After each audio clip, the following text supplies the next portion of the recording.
Bonjour, bon matin tout le monde et bienvenue à notre édition du 16 septembre 2021 des Tech Thursdays de WatchGuard Canada. Avant de commencer, je voulais juste faire comme d'habitude le petit accueil disant que tout le monde est là, tout le monde est en mute, vous avez accès au panneau de contrôle. Comme d'habitude, vous pouvez, si vous avez des questions, on n'hésite pas. Vous pouvez rentrer les questions dans le panneau. Je vais y répondre au fur et à mesure que ça l'avance. Je vais faire mon possible, en tout cas, pour répondre à la majorité des questions. Et puis, si vous avez des commentaires aussi, vous n'hésitez pas, on va rentrer ça là. À la fin, on va vous présenter un petit sondage. N'hésitez pas à aller le remplir, à aller donner vos suggestions de sujets.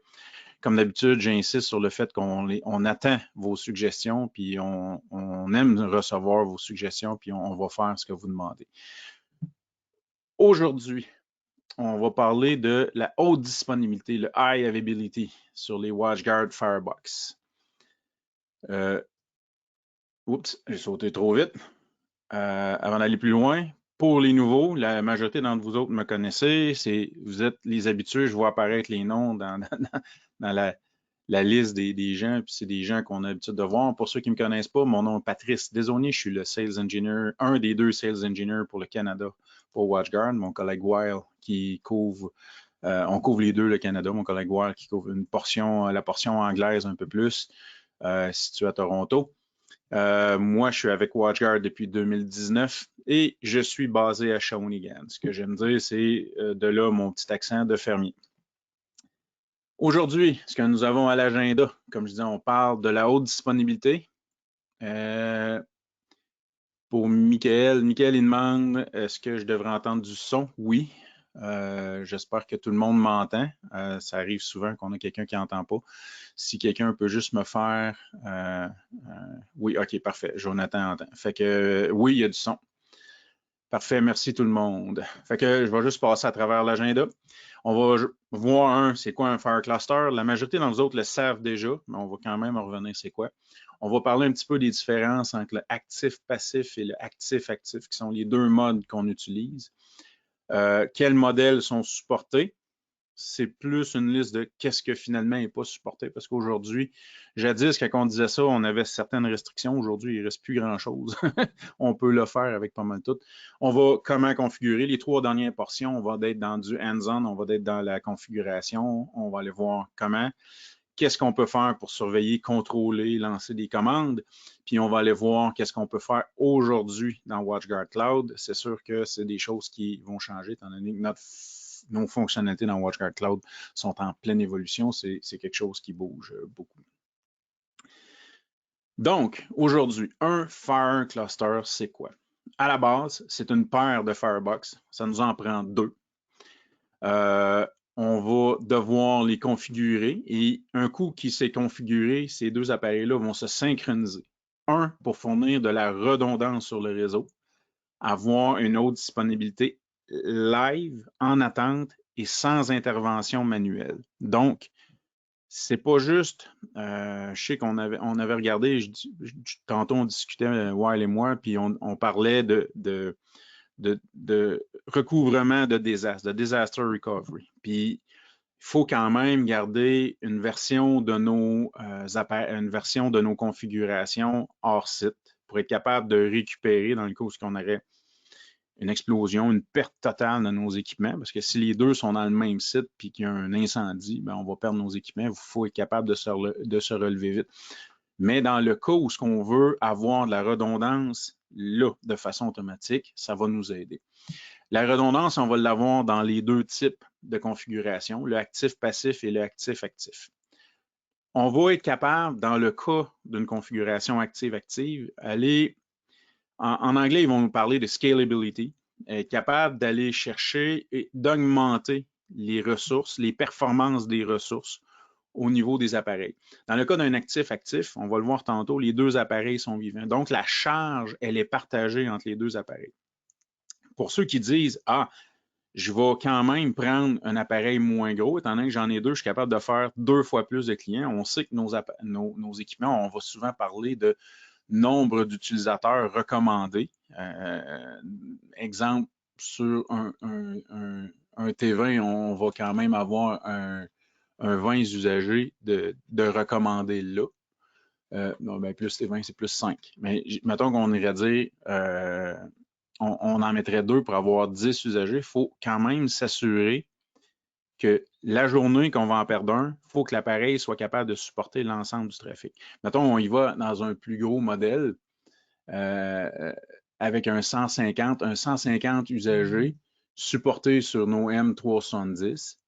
Ben là, on ne pourrait pas faire 300 dans les deux cas, puis s'attendre à ce que le M310 restant, dans le cas où on en perd un, qu'on aurait qui serait capable de maintenir la charge pour tout le monde, l'ensemble des connexions VPN, l'ensemble des inspections qu'on va lui demander de faire dans ça. Fait que c'est tout le temps ça qu'il faut garder en arrière de la tête. C'est pas une façon d'aller augmenter nos capacités avec 2 appareils plus petits.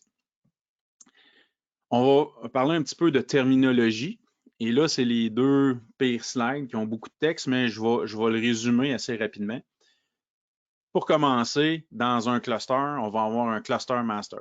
C'est le membre de la grappe, le membre du cluster qui va gérer toutes les demandes de trafic. Il va s'occuper de donner, dans le cas d'un actif passif, c'est lui qui va travailler. Le passif étant endormi, ne fera rien. Dans le cas d'un actif-actif, il va s'occuper de dire, ben, c'est moi qui le prends, c'est toi qui le prends. C'est lui qui va rouler les algorithmes pour décider qui va prendre le trafic sortant. Parce que dans un cas actif-actif, les 2 appareils vont servir.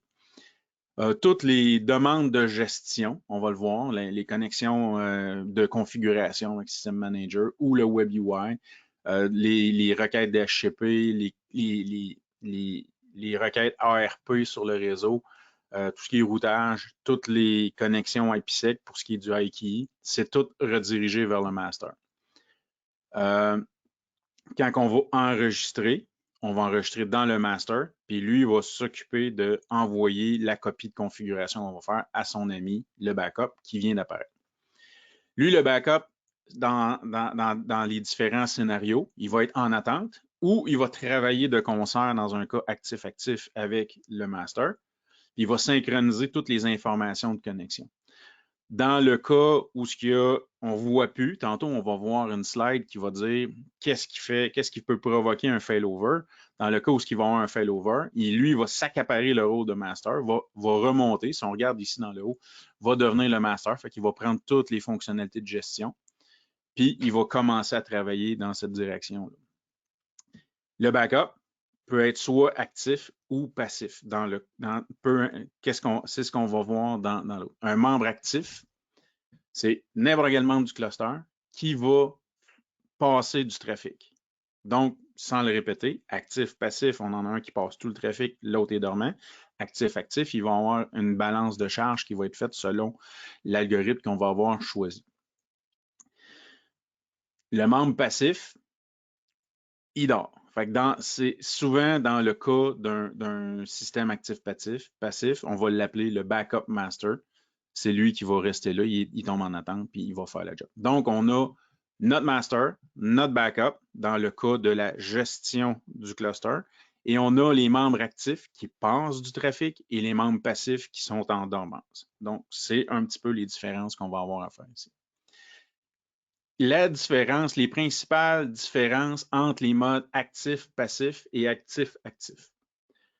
OK, là, je le dis depuis tantôt, cluster, dans le cas d'un actif-passif, pour ce qui est du trafic, le master va tout passer. L'autre ne fait absolument rien, il fait juste synchroniser les connexions en attendant de prendre la relève. Lui, il va juste jaser, il dit « OK, qu'est-ce que tu as à me fournir, qu'est-ce que tu as à me fournir » pour être prêt la journée où il va avoir à faire un failover. Dans le cas d'un actif-actif, le trafic est partagé entre les 2 boîtes. Le master va décider de comment le trafic est partagé, mais les 2 vont rouler du trafic. Donc, on va avoir une balance de charge. On va avoir le choix dans la configuration en 2 modes. Le mode round robin, autrement dit connexion 1 à 1, 2, les pairs à 1, les impairs à l'autre, donc un après l'autre, touc, touc, touc, touc. Et vu qu'il peut y avoir des connexions qui vont tomber persistantes, l'autre façon de le faire, ce serait de dire l'appareil qui a le moins de connexions actives va prendre la suivante. Donc, c'est deux façons de balancer les charges. Fait que dépendamment du mode de réseau qu'on a, si on a des connexions très persistantes, on va tout le temps travailler avec le moins de connexions. Dans le cas où on est assez égal puis qu'on est confiant de la capacité de nos appareils, le round robin va faire la job. C'est sûr qu'il va y avoir des variations dans le temps, mais cette façon-là de le faire va fonctionner. Dans le cas d'un failover, au niveau du actif-passif, le backup master devient le master. Tandis qu'un failover du actif-actif, le backup master va devenir master, va prendre charge du cluster, mais en plus, il va ramasser toutes les connexions qui étaient actives sur le master qui n'est plus là pour l'instant, le temps que cet appareil-là reboot. Parce qu'aussitôt qu'il va avoir un failover, le contrôle est pris et l'appareil qui était en mode master va faire un reboot pour aller resetter ces informations-là, ces activités de connexion. Le mode actif-passif, comme je l'expliquais tantôt, permet la redondance, mais pas de charge accrue. Donc, on a une redondance d'appareil, on a une autre disponibilité là, mais on n'est pas capable d'aller chercher la disponibilité ou l'augmentation de possibilités qu'on va avoir avec le deuxième appareil. Pendant que le mode actif-actif, on a de la scalability, on est capable de dire, OK, j'ai plus, je suis capable d'aller en chercher plus. Comprendre que si on en perd un encore, je veux juste revenir là-dessus, il faut que l'appareil qui est là soit capable de prendre toute la charge.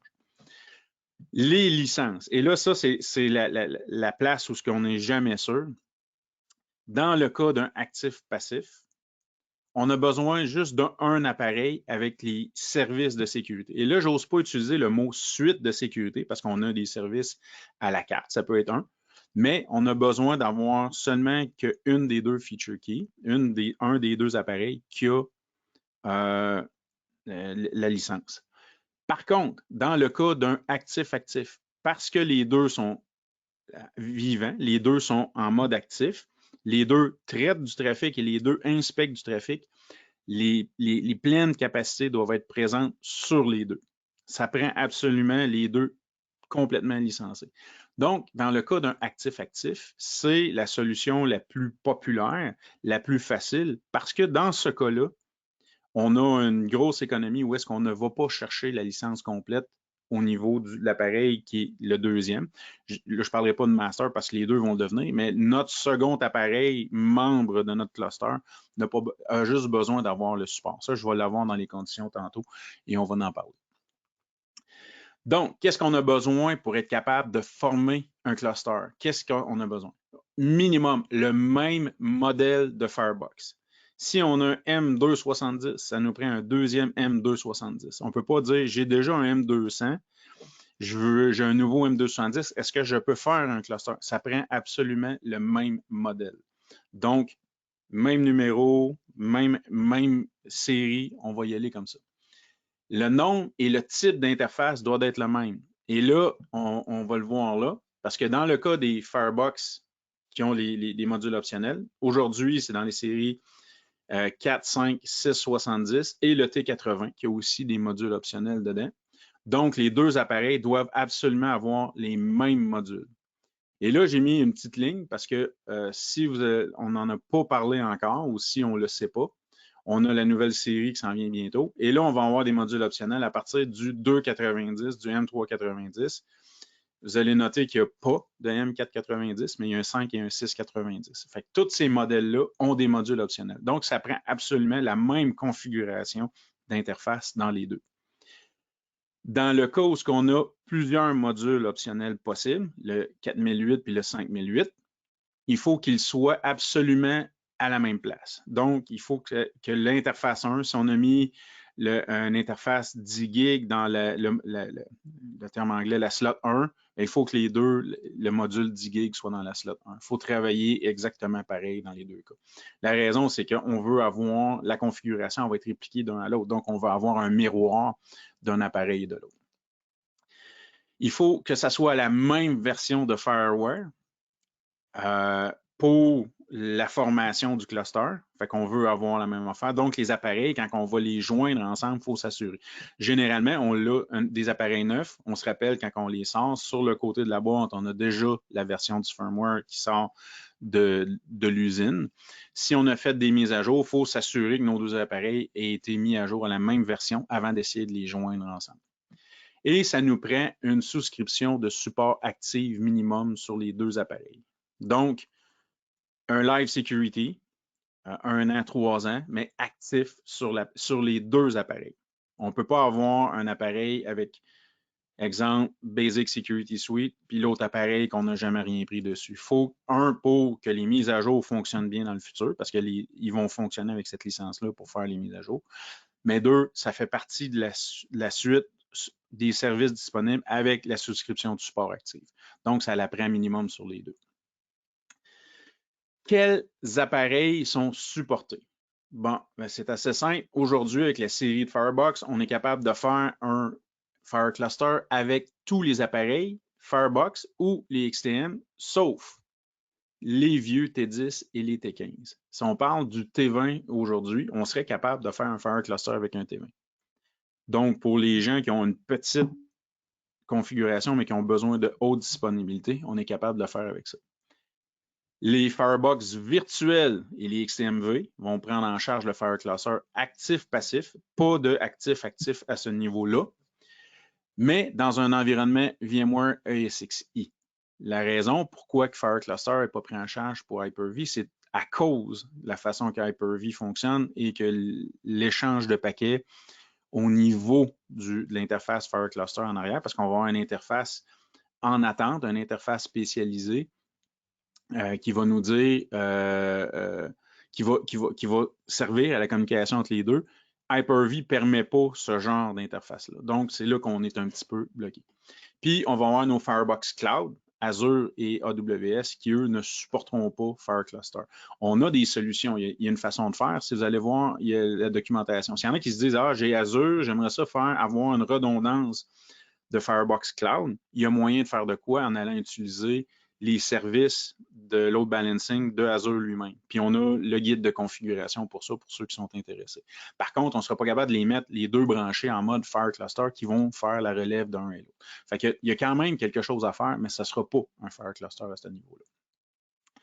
N'oubliez pas, puis c'est pour ça, tantôt, je disais, on a besoin de quelque chose.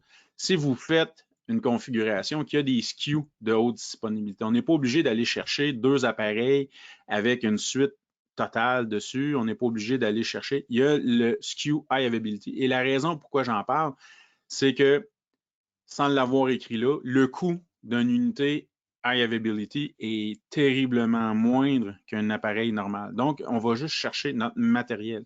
On achète le premier appareil, ça c'est dans une configuration active-passive, parce qu'active-active, on se rappelle, ça me prend les deux, la licence. Mais active-passif, qui est très populaire, on va acheter notre équipement, on prend la suite de sécurité qu'on veut dessus. On va toujours, encore aujourd'hui, recommander la suite totale, Zero Day, je vais marteler tout le temps le même message à ce niveau-là. Mais la deuxième, si on prend un High Availability, on va voir que le coût est terriblement plus bas et on est avantagé là. Fait qu'on a juste le matériel que lui va aller s'insérer dans le cluster avec l'autre, puis la licence va se transférer d'un à l'autre quand on va vouloir travailler à ce niveau-là. Le dernier sujet avant de sauter probablement dans comment qu'on va configurer. C'est quoi? Qu'est-ce qu'on va avoir comme failover? Comment il va avoir des failovers? Il va avoir, comme tantôt j'ai mentionné, on a une interface ou deux interfaces dans le cas de certaines configurations. C'est optionnel, mais on a la possibilité de mettre deux interfaces de FireCluster où la communication va passer. Par défaut, et c'est configurable, le système va envoyer des heartbeats sur là où les interfaces FireCluster qu'on va configurer. Et après 3 pertes consécutives du heartbeat, le backup va dire je pense que mon ami master n'est plus là, je vais prendre le relais et il va provoquer un failover. Donc, aussitôt qu'on a ça, le paramètre de 3 heartbeats est configurable. On peut se rendre jusqu'à 10 si on veut. Donc, c'est à la seconde, un bip par seconde. S'il en perd, donc après 3 secondes, il ne voit plus son collègue, il va le perdre.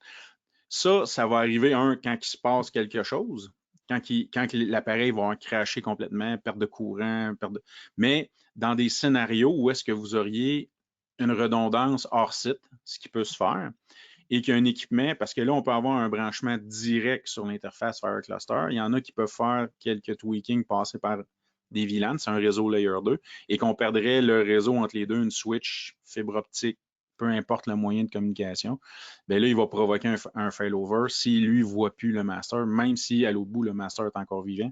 C'est juste parce qu'on a perdu le réseau entre les deux. Fait que dans différents scénarios, ça ne fonctionnera pas pareil. Il faut prévoir cette chose-là. Une autre façon de provoquer le failover qui va se faire de façon automatique, c'est quand l'index de santé du master tombe plus bas que celui du backup. C'est quoi l'index de santé? Il va vérifier différentes choses. Un, la santé du système lui-même au niveau des processus, puis cette chose-là se situe au niveau logiciel. Processus en cours, module monté dans le Firebox, et là, il va y avoir un calcul puis un monitoring de ces choses-là qui vont être faites, puis il va nous donner le système. Le défaut, c'est ça. Tantôt, on va le voir, on va aller vérifier dans comment on voit ça. Aussitôt que le système Health Index tombe plus bas, et là, le backup va dire, je pense que je suis plus en santé que toi, je vais provoquer un failover. Même affaire, les ports monitorés. Donc, toutes les ports qu'on a de configurer. Et là, j'aurais peut-être dû l'écrire pour que ça soit présent, même pour ceux qui ne m'entendent pas. L'importance de désactiver les interfaces qui ne servent à rien. Parce que si on se retrouve, même si les deux sont configurés pareil, on va tout le temps avoir, si on a une interface qui ne sert pas et qui n'est pas branchée, mais qu'elle est activée, elle n'est pas désactivée, elle est configurée dans le système, il va avoir une information de interface down, puis il va tout le temps avoir des problèmes entre les deux. Exact. Et Jonathan qui dit ça flippe toujours. Fait que probablement que tu l'as déjà vu. Le dernier, qui est optionnel, on va pouvoir monitorer le hardware aussi. Là, on va parler de fan, on va parler de CPU, on va parler de choses. Celui-là, il n'est pas coché par défaut, mais on peut aller l'ajouter si on veut le monitorer. Généralement, on va être capable de provoquer une bonne gestion, un bon système d'indication de santé par le SHI ou le Monitored Part. Mais si on va aller se rajouter l'état du matériel dans des cas très critiques, aussitôt que la fan ou la température change, à ce moment-là, on pourrait aller ajouter le hardware index, mais c'est un peu plus de configuration. Et on peut le faire de façon manuelle, soit dans System Manager, soit maintenant dans WatchGuard Cloud. Et on va être capable manuellement d'aller dire, on va faire un failover. Et on va le faire aussi par upgrade. Quand on va vouloir faire une mise à jour, on est capable d'upgrader live sans trop de pertes. Il y a quand même des choses qui vont tomber, mais on va être capable d'aller faire. Le système va provoquer un failover au niveau de l'upgrade, prendre la relève sans qu'on perde de service à ce niveau. Maintenant, qu'est-ce qu'on veut faire quand on va aller configurer? On va passer par Policy Manager. Moi, le vieux, je dis, enfin, une obligation de prendre l'outil que je prends tout le temps. Mais il faut commencer par là. On va être capable d'aller voir et modifier des choses dans le Web UI en premier, mais la création du cluster, joindre le cluster ensemble va se faire par Policy Manager pour la configuration initiale. On recommande d'avoir une connexion directe dedans. Puis dans une interface intégrée. Pourquoi je mentionne ça? C'est que si on va, puis là, c'est pas tout le monde qui l'a, mais exemple, je prends un M5800. Le M5800 a une seule interface intégrée, qui est l'interface de management. Le reste, c'est tous des modules qu'on ajoute dedans parce qu'il est modulaire complètement, le M5008. Donc, les gens qui voudraient faire un cluster de M5008, il est recommandé de ne pas passer par une interface de module, mais d'aller directement pour la création du cluster, je parle. Pour la suite, c'est différent, mais pour la création, par l'interface intégrée. C'est pour ça que je le mentionne ici. Quelqu'un qui va travailler avec un M270, il y a quand même 8 interfaces intégrées, fait qu'on a le choix à ce niveau-là. On va vouloir planifier d'avance notre table IP, puis l'utilisation de nos interfaces parce qu'on veut avoir les connexions pareilles aux deux endroits. Donc, chaque pare-feu va avoir une connexion dans chacun des réseaux et ça prend absolument ça. Donc, s'il y a un Internet, ça nous prend une connexion une connexion par Firebox au niveau de l'Internet, au niveau du Trusted, au niveau du Optional, on va l'avoir comme ça. Si je reviens, il faudrait que je revienne dans mon petit dans mon petit graphique au départ, quand je le montrais, toutes les choses étaient comme ça. Donc, dans le cas de mon lab aujourd'hui, j'ai planifié au moins 3 interfaces parce que le reste, c'est déjà l'utilisation de mon réseau. On va le développer de même. Mais mon interface de gestion d'appareil va être sur mon interface 1 avec, avec mes 2 adresses de membres. Donc, là, je n'ai pas de master backup parce que les deux peuvent devenir master, les deux peuvent devenir backup. Fait que je nomme pas mes appareils comme ça. On va le voir tantôt. Parce que je vois souvent des configurations des gens qui l'appellent un master, deux, puis là, ils me disent comment ça que mon backup est tout le temps. Les deux appareils ont une valeur égale. C'est pas un qui est plus que l'autre. Un coup qu'on est configuré ensemble, ça peut être un ou l'autre. Donc, on va avoir mes adresses que je vais avoir ici. J'ai défini mon primary cluster interface sur l'interface 7. Et là, j'utilise les adresses link local, OK? Les adresses APIPA. Pourquoi? C'est recommandé d'y aller avec ça. 1, parce que ça va fonctionner. 2, parce que ça va éviter qu'on tombe sur une adresse qui pourrait servir sur une... Parce qu'il ne faut pas que ça soit une adresse qui serve dans n'importe quelle autre interface. Surtout pas les adresses par défaut du Firebox qui sont dans le 10.1.0 à 25 au niveau des adresses, du nombre d'interfaces qu'on a. Donc, on ne veut pas aller jouer là-dedans. On ne veut pas prendre une adresse là qui pourrait compromettre la connexion d'un VLAN plus tard, compromettre joindre un nouveau réseau plus tard. Donc, si on prend ces adresses-là, on est sûr de jamais avoir de problème à ce niveau-là. Donc ici, ben, par défaut, je vais prendre le 3e octet de mon range d'adresse qui va fitter avec mon interface, 0.6 pour l'interface 6, 0.7, et mon membre 1, il est 1, puis mon membre 2, il est 2. Fait qu'à ce moment-là, j'ai des adresses réseau qui vont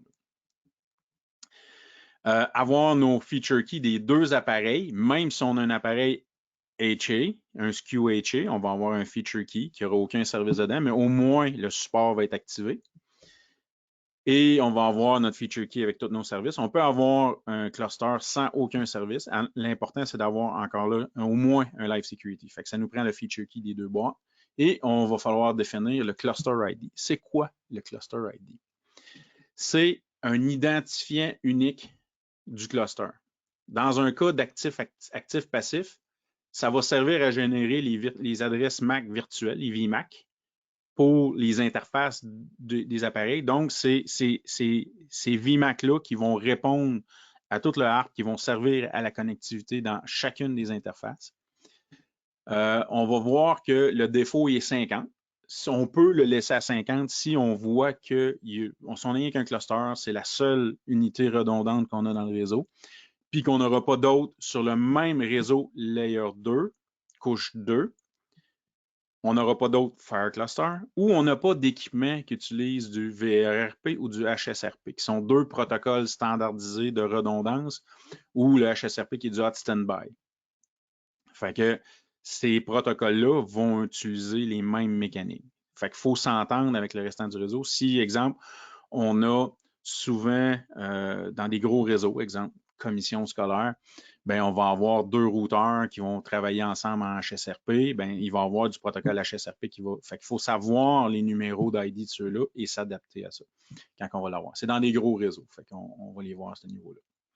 Et on va tomber maintenant dans le hands-on. Je vais juste tomber ici. Qu'est-ce qu'on va faire? On a nos équipements. On va aller chercher une configuration que j'ai ici. J'ai monté ma table tantôt. Je vais juste... Ah, j'ai une question.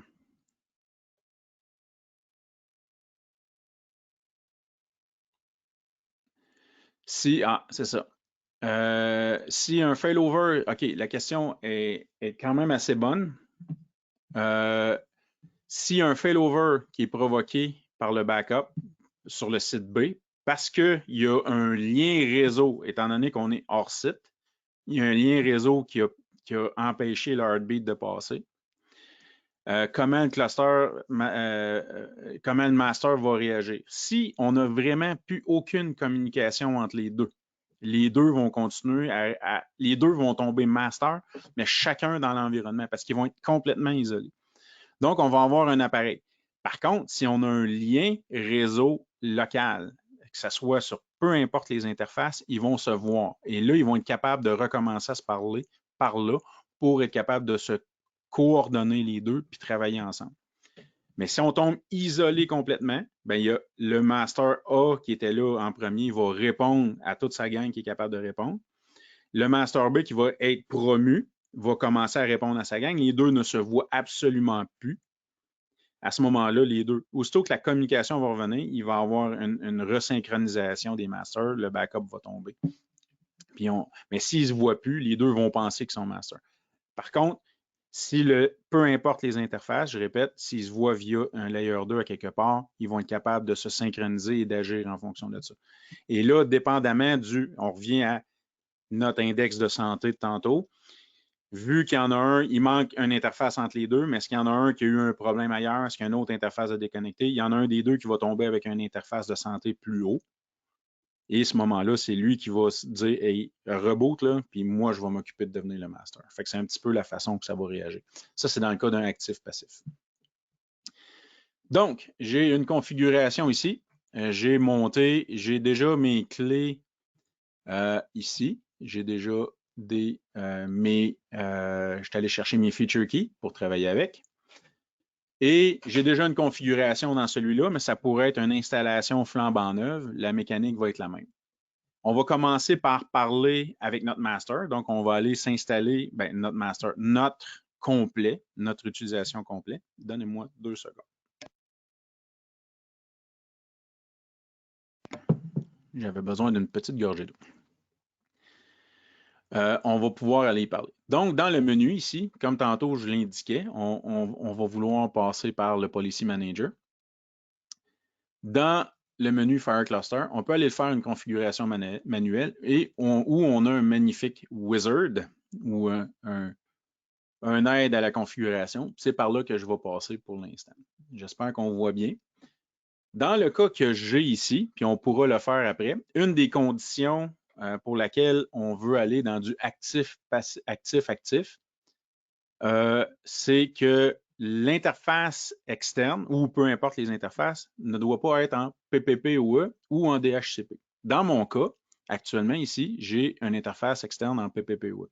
Donc, je n'ai pas la possibilité d'aller en actif-actif. Même si j'ai 2 firewalls complètement licencés avec les pleines licences. Dans mon cas, je serais capable de le faire. Si on a le temps après, j'en ferai une actif-actif, j'irai changer la configuration. Mais on va aller dans une configuration active-passive. On avait vu nos configurations tantôt. Mon cluster ID par défaut qui est à 50, je pourrais le changer ici, puis mettre autre chose si j'ai besoin. Dans mon suivant, il va me dire, OK, quelle interface est-ce que je veux prendre pour ma communication cluster? Par défaut, on va aller chercher la 7 qu'on avait dit tantôt. On se rappelle de mon information de configuration. On va aller quand même se configurer la 6, comme on avait dit, pour backup. Fait que ça nous donnerait 2 interfaces qui seraient capables de communiquer ensemble et de recevoir les heartbeats. On se rappelle que les heartbeats vont passer que par l'interface cluster. Ensuite de ça, sur quelle interface je veux gérer? Dans mon cas, je pourrais aller choisir. Ce sont des différentes interfaces. Moi, je vais aller utiliser mon réseau LabPath, qui est dans mon 10.100, pour aller faire ma configuration. Donc, par défaut, là, il me dit, OK, j'ai déjà ta clé. Il va aller par là extraire mon numéro de série. Je pourrais faire un import ou aller copier-coller pour aller copier ou aller chercher mon fichier si j'ai un .txt, si je l'ai gardé. Excusez-moi. J'ai pas la voix en forme. Ma méthode préférée, c'est de faire l'import avec un copier-coller. C'est ce qui va le mieux. Fait qu'on va aller chercher ça. Donc, on voit ici que j'ai une licence complète, j'ai tous mes produits et j'ai mon expiration qui arrive dans le futur. Donc, pour le next, comme je disais tantôt, le nom, il y en a qui vont aller mettre maître ou master ici, puis l'autre, ils vont l'appeler. Ça mêle un peu les cartes si on fait ça comme ça. Moi, j'aime bien les appeler, j'ai ma petite nomenclature bien particulière, la patte, ça c'est un M370, puis lui, je vais l'appeler le Gateway 1. Parce que mon système global s'appelle LabPath M370 Gateway tout seul. Fait, Gateway 1, ça identifie mon 1. Parce que j'ai pas, je répète encore, j'ai pas de master, j'ai pas de un plus qui va être là plus souvent que l'autre. Les deux vont tomber égal aussitôt que le cluster va être formé. Donc, si je dis, lui, je l'appelle master, puis que je roule tout le temps sur celui que j'ai appelé backup, parce que c'est lui qui est là, puis il va rester en ligne, à ce moment-là, ça mêle. Là, les gens, pourquoi? Là, c'est les questions qu'on a, puis où on pense que ça ne fonctionne pas, on cherche à provoquer des failover manuels et ces choses-là. Le numéro de série est allé le chercher. Pour le management, on sélectionne le VLAN de management. Par contre, le WebUI ne semble pas aimer lors du status. Est-ce voulu? Ah, ça, je vais vérifier ça tantôt, Jonathan. Laisse-moi vérifier. Donc, la question, c'était pour l'interface de management. On sélectionne le VLAN de management. Mais dans le WebUI, il y a de l'air d'avoir des petites choses qu'il n'aime pas. Actuellement, moi, je suis setupé dans mon VLAN de management.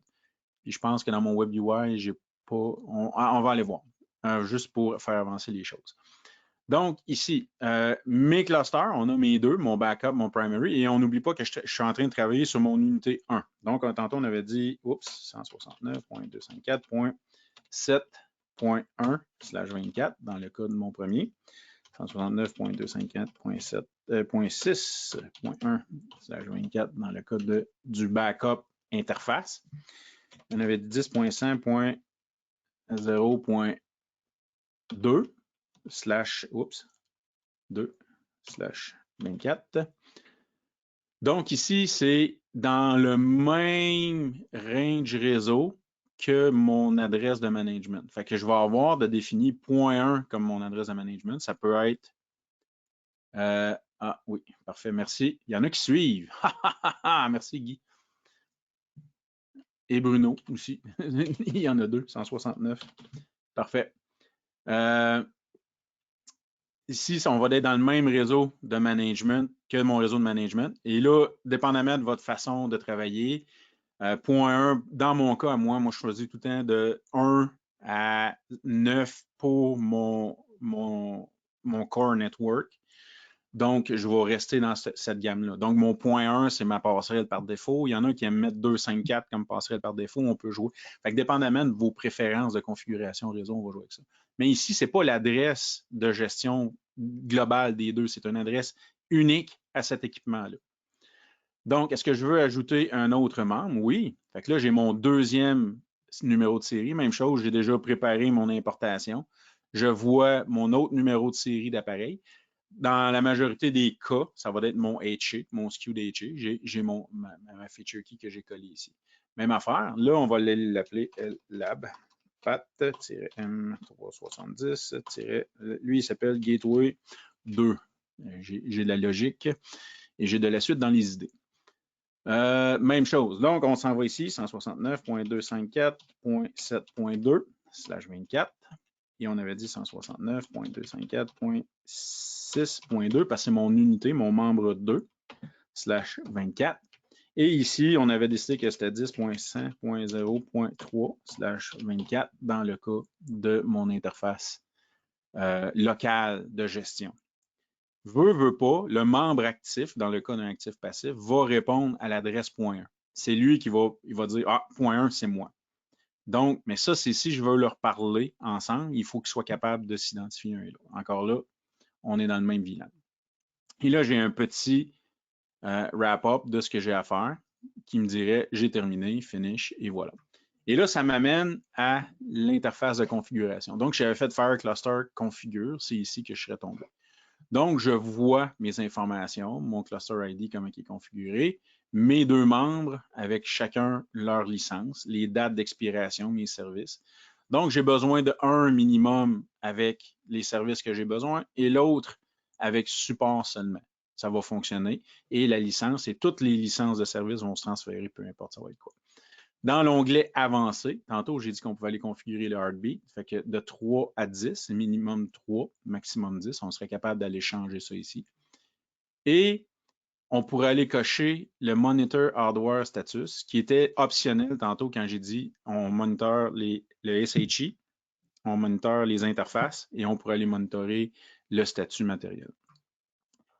Une chose que j'aime ajouter, c'est mes notifications. Donc, quand on a un système de logging, un système de journalisation, comme WatchGuard Cloud, qui est inclus 24 heures avec toutes les suites de base, BSS, et 30 jours avec les totales, on a aussi un outil d'alerting qui fonctionne là-dedans. Fait que si je vais dans Notification, puis que je clique Send notification email, le système va mettre un email, un tag email dans chacun des logs des événements de FireCluster.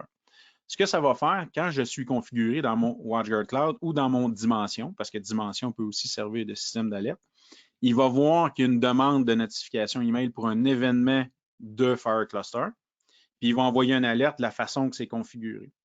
Donc, à toutes les fois qu'il se passe quelque chose, j'ai une alerte par courriel qui me dit j'ai eu un move au niveau du cluster de fait.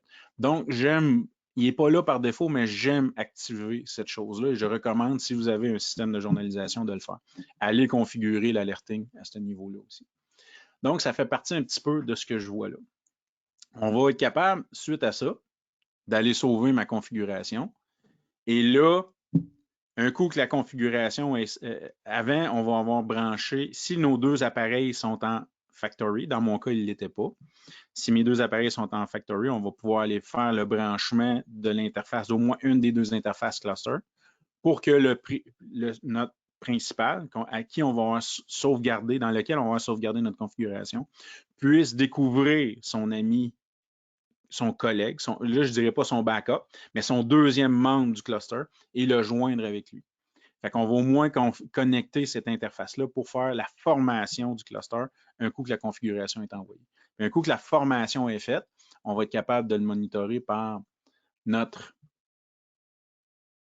FSM ici, si je vais juste changer ça là. On va voir nos deux membres qui vont être actifs ici. Donc, on voit qu'actuellement, mon Gateway 2 est master. D'où tantôt, je disais, ça ne donne rien d'aller écrire backup. Moi, mon Gateway 2 va souvent devenir mon master. Mon Gateway 1 est actuellement mon backup. Et je vais voir le statut de ce qu'il y a ici. Donc, là, ça veut dire que mon cluster est formé et il est fonctionnel. Mes versions concordent, mes modèles concordent, mes adresses, je vais voir mes adresses que j'ai de configurer. L'autre chose qu'on va pouvoir voir, tantôt, j'ai parlé d'index de santé. Dans mon status report, et là, je l'ai déjà préparé, j'ai fait une pause ici parce que ça change souvent. On va aller chercher, on a une information sur le cluster actuellement, comment il fonctionne.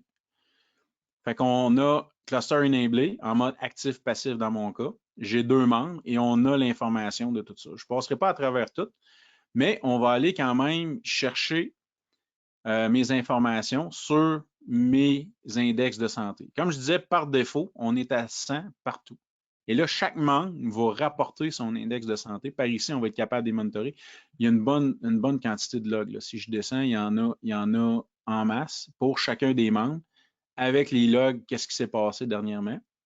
Mais chacun des membres va rapporter ici. Et là, on va être capable de dire, OK, je l'ai en haut, je l'ai en bas, les deux sont à 100. Actuellement, mes deux sont égales. Donc, il n'y a pas personne de moins en santé que l'autre. Mon membre 1, mon membre 2 ont toutes les deux un SHI de 100, un HHI de 100 aussi, puis un MPHI de 100. Ça se dit mal en français, j'aime mieux utiliser mon magnifique en accent anglais. Tout ça va faire une moyenne, puis c'est lui qui va décider complètement de comment que ça va réagir. Fait qu'aussitôt qu'il y en a un qui tombe plus problématique que l'autre, la moyenne va descendre. Et si c'est le master, le backup va dire Hey, Joe, c'est moi qui prends la relève, je deviens le master. Boum, puis il reboot. Donc, c'est ici qu'on va voir ça. À partir de cet outil-là, dans le menu Tools en haut, on va avoir des commandes de cluster. Si jamais on a eu de la misère au début à former notre cluster, on pourrait faire un discover. Je pourrais lancer une commande de failover, donc il va switcher d'un à l'autre. Je pourrais demander à un des membres de redémarrer ou de s'arrêter complètement. Ou je pourrais aller me connecter à un ou l'autre pour essayer de trouver est-ce que j'ai un problème dans mes configurations ou pas, parce qu'on va le voir tantôt. J'ai un petit peu, si je monte dans mon Web UI, je m'en viens ici, dans mon Web UI, j'ai déjà dans mon système status, donc je suis déjà connecté à mon équipement. Dans mon système status, j'ai un item de Fire Cluster. Et là, j'ai un petit peu la même chose, les informations.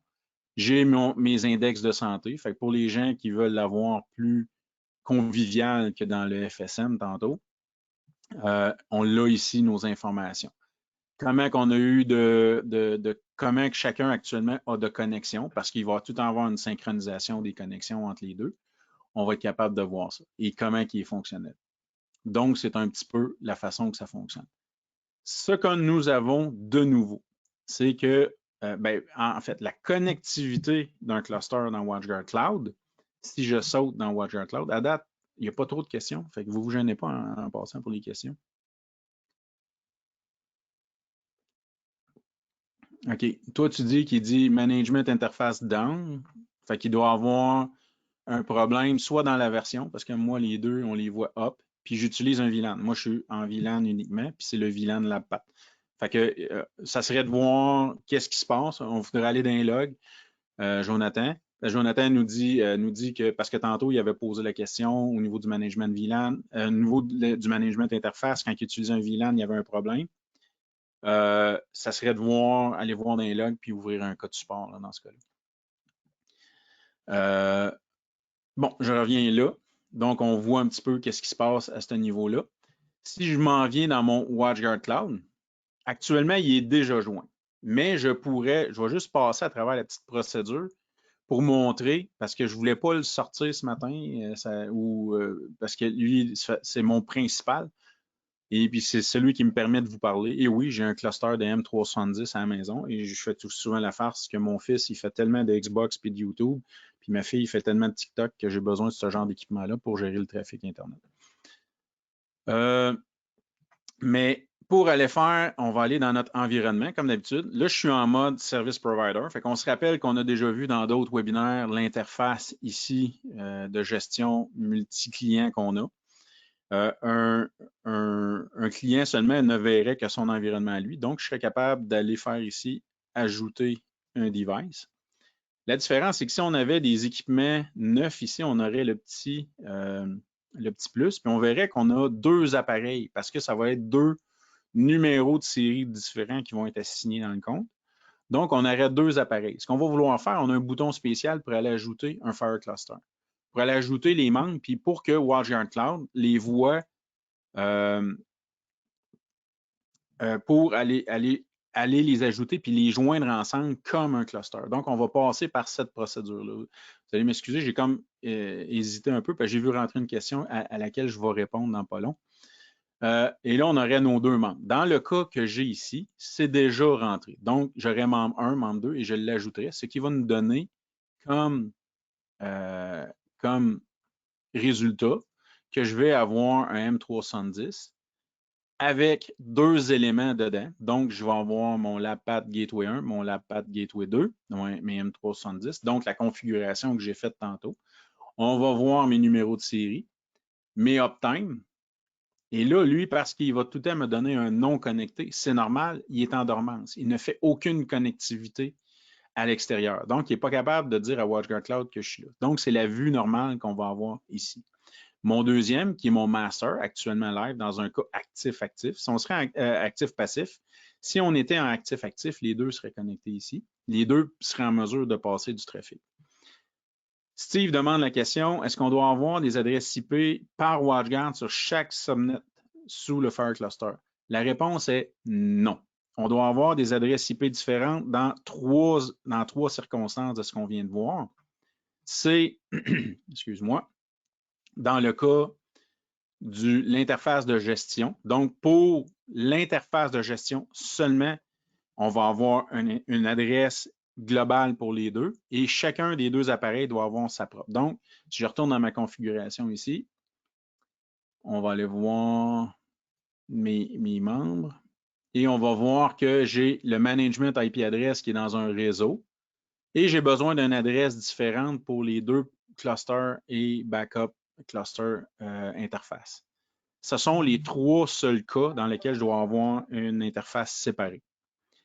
Dans le cas de toutes les autres, si j'ai 8 VLAN, 8 interfaces à configurer, peu importe la manière, les deux, l'appareil master va répondre pour le trafic. Donc, si j'ai défini dans ma configuration ici, je reviens, network, configuration, si j'ai défini que j'avais, comme j'ai dit tantôt, je fonctionne par VLAN.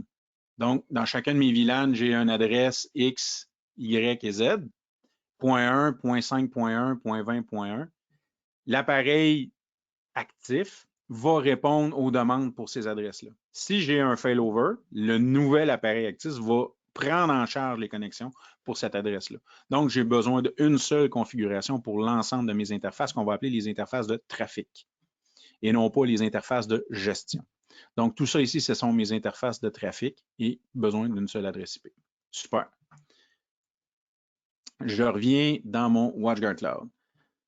Donc, on est capable maintenant, on est capable depuis un bout de joindre les clusters là. On avait accès au log, on avait accès au statut. C'est ici que je vais aller définir dans mon administration, et là, je vais sauter ici, pour aller créer des notifications pour mon client. Et je vais avoir des règles qui vont dire, dans mon cas ici, là, je vais juste sauter. Quand j'ai des alarmes, tantôt j'ai dit d'aller cocher les alarmes pour les envoyer à votre outil de journalisation. Dans mon cas, à moi, c'est WatchGuard Cloud. Même si vous avez juste un 24 heures, ça ici, ça va marcher. Donc, ici, j'ai défini une alarme qui envoie un email à chaque fois que j'ai un événement alarme qui arrive à Patrice Desaulniers à watchguard.com. Donc, c'est la façon qu'on va faire pour recevoir les alarmes du cluster. Les nouveautés dans WatchGuard Cloud qu'on a pour terminer rapidement, si je reviens dans mon monitor, on va aller plus dans l'outil Configure, Device, et là, on va voir plein de choses. C'est qu'on a maintenant les actions. La première étape, on les avait eues sur les appareils qui n'étaient pas, avant qu'on ait la gestion. Actuellement, on ne peut pas gérer un Fire Cluster dans WatchGuard Cloud. On peut gérer tous les autres Firebox dans WatchGuard Cloud. La configuration, on s'en rappelle. Ça, on pourrait avoir une belle présentation là-dessus. Maintenant, on a les actions et on est capable d'aller travailler pour les mises à jour à ce niveau-là. Donc, si je reviens ici, je suis capable de dire un reboot ou provoquer un failover à distance. Fait que pour mes amis, mes partenaires qui sont des service providers qui gèrent énormément d'appareils, on peut maintenant aller provoquer ça sans avoir à se connecter à l'unité dans chacun des équipements. L'autre chose qu'on va voir aussi, c'est qu'on maintenant on va avoir la possibilité de faire les upgrades firmware sur on voit ici mon firmware actuellement qui est à jour, mais je serais capable d'aller au niveau de mon cluster, aller provoquer et faire la gestion de mes mises à jour à partir de WatchGuard Cloud, à partir d'un environnement centralisé. Et c'est la même mécanique qu'on a que pour faire des mises à jour sur les autres équipements. Où est-ce qu'on va aller choisir et faire upgrade? On va aller choisir notre version qu'on veut passer. On va aller choisir nos appareils. Là, c'est mon T35 qui est apparu parce que les autres sont à jour. Mais on serait capable de faire une mise à jour par cédule. Donc, dire je veux la faire ce soir. Si je fais Next, je veux la faire maintenant ou je veux la faire ce soir en dehors des heures. Fait qu'on a la même, là, je vais aller choisir, je ne suis peut-être pas dans la bonne -5 Eastern Time, Bogota. Je serais capable de le faire. Fait qu'on tombe avec cette possibilité-là dans WatchGuard Cloud maintenant. Bientôt, actuellement, on peut gérer les autres équipements, mais bientôt, on va voir apparaître gestion des clusters aussi, sans date là-dessus. Donc, ça complète un petit peu ma démo. Est-ce qu'il y a des questions, pas de questions qui rentrent sur les activités de configuration, les comment, pourquoi ces choses-là? Je vais revenir ici. On va retourner dans ma présentation que je vais réallumer. Si je n'ai pas de questions, je vous remets là le survey. Et la dernière fois, j'ai vu copie-le. Ce que je vais faire, je vais copier dans le chat pour ceux qui veulent aller le remplir. On va aller ici, comme ça, pour donner accès à tout le monde à ce magnifique lien-là. Ça va donner accès à tout le monde.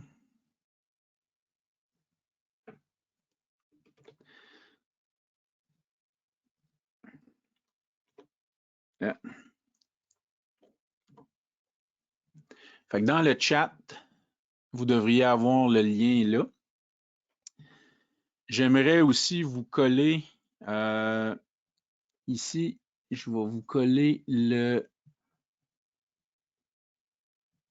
lien pour la documentation pour être sûr que tout le monde, avant de faire une configuration, que vous ayez accès à la documentation. Allez lire les prérequis, allez lire les choses qui s'en viennent dessus. Donc, on va envoyer dans le chat la documentation pour utiliser tout le monde. Et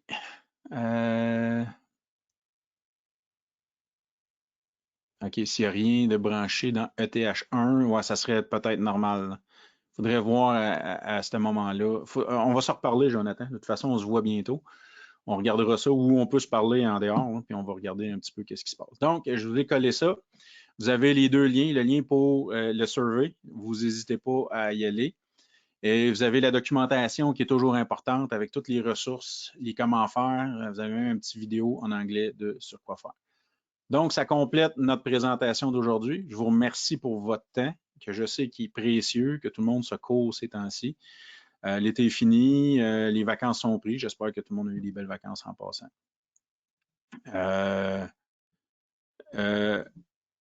Je vous souhaite un bon mois. On se reparle en octobre. Le prochain rendez-vous est jeudi, le 21 octobre. Fait qu'on va continuer. Technique, amenez votre café, puis on se reparle au mois d'octobre. Bonne fin de journée tout le monde.